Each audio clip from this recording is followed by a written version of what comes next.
بسم اللہ الرحمن الرحیم۔ السلام علیکم دوستو۔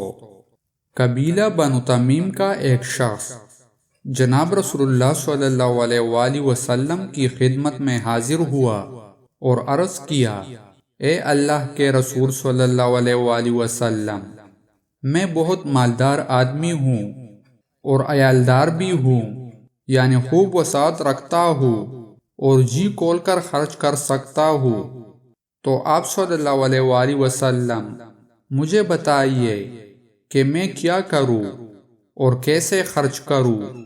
تو رسول اللہ صلی اللہ علیہ وآلہ وسلم نے ارشاد فرمایا، اپنے مال کی زکوٰۃ نکال، کیونکہ زکوٰۃ ایسی پاکی ہے جو تجھے گناہوں سے پاک کر دے گی۔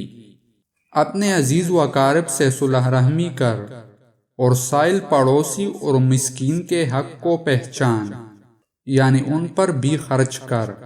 دوستو، مزید اسلامک ویڈیوز دیکھنے کے لیے ہمارے یوٹیوب چینل کو سبسکرائب کریں اور ویڈیو کو لائک اور شیئر کریں۔